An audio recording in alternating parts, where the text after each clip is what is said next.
بسم اللہ الرحمن الرحیم۔ السلام علیکم۔ اچھی بات دوسروں تک پہنچانا صدقہ جاریہ ہے۔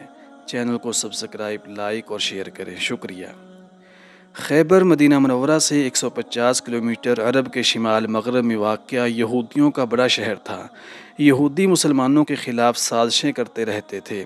محرم 7 ہجری مئی 628 عیسوی میں حضور اکرم صلی اللہ علیہ وسلم 1600 کی فوج کے ساتھ، جن میں سے 100 سے کچھ زائد گھڑ سوار تھے، خیبر کی طرف جنگ کی نیت سے روانہ ہوئے اور 5 چھوٹے قلعے فتح کرنے کے بعد قلعہ خیبر کا محاصرہ کر لیا، جو کہ دشمن کا سب سے بڑا اور اہم قلعہ تھا۔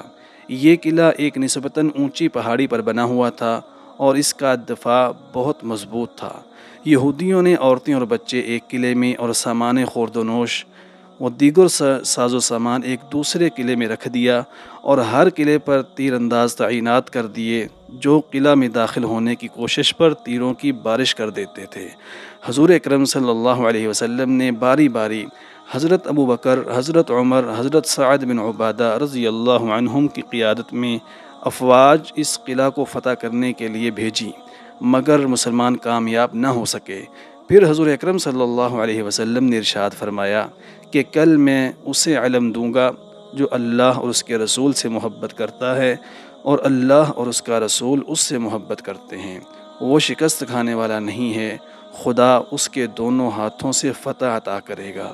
یہ سن کر اصحاب خواہش کرنے لگے کہ یہ سعادت انہیں نصیب ہو۔ اگلے دن حضور اکرم صلی اللہ علیہ وسلم نے حضرت علی رضی اللہ عنہ کو طلب کیا۔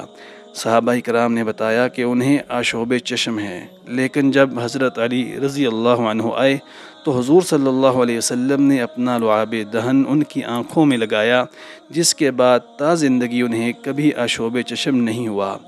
حضرت علی رضی اللہ عنہ قلعہ پر حملہ کرنے کے لیے پہنچے تو یہودیوں کے مشہور پہلوان مرحب کا بھائی مسلمانوں پر حملہ آور ہوا، مگر حضرت علی رضی اللہ عنہ نے اسے قتل کر دیا اور اس کے ساتھی بھاگ گئے۔